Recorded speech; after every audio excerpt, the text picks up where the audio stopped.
সেই ধরে কান্না করতেছিস, আর কান্দিস না। দোস্ত আমার সাথে কি করে বেইমানি করতে পারলো দোস্ত? আমার কি করে ছাইড়া যেতে পারে? ওরে আমি কতবার বলছি যে ছেলেটা ভালো না, রিলেশনে যাস না। না দোস্ত, সবাই তো একরকম হয় না, এখন যা রিলেশনে। আমাদের এই কইতে সম্পর্ক ও কি কইরা এক সেকেন্ডের মধ্যে ভেঙে দিতে পারে দোস্ত। তুই এই 2 ঘন্টা ধরে আমার বাড়িতে বসে কান্না করতেছিস। আমার মা বাবা এখনই চলে আসবে, ভিতরে এই মরার কান্না থামাবি?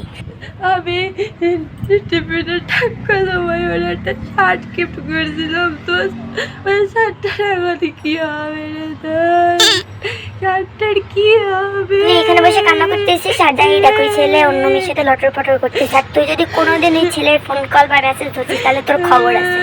এখন ভাই কান্নাটা থামা, নিজেদের শক্ত কর। হ্যাঁ দোস্ত, ঠিক বলছিস দোস্ত।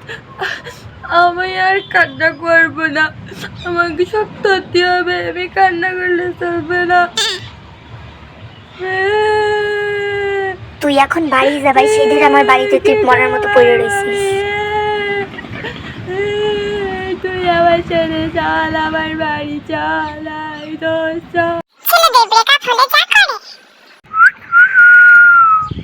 সুন্দরী, একটু ফিরে তাকাও। দোস্ত, তোর না গার্লফ্রেন্ড আছে, তুই অন্য মেয়ের সাথে লাইন মারতেছিস, তোর গার্লফ্রেন্ড দেখলে কিছু বলবে না? আরে ভাই, গার্লফ্রেন্ড হলো রিস্কার মতো, একটা যাবে 10টা চলে আসবে, এসব দিয়ে প্যারা নিস না, বুঝলি?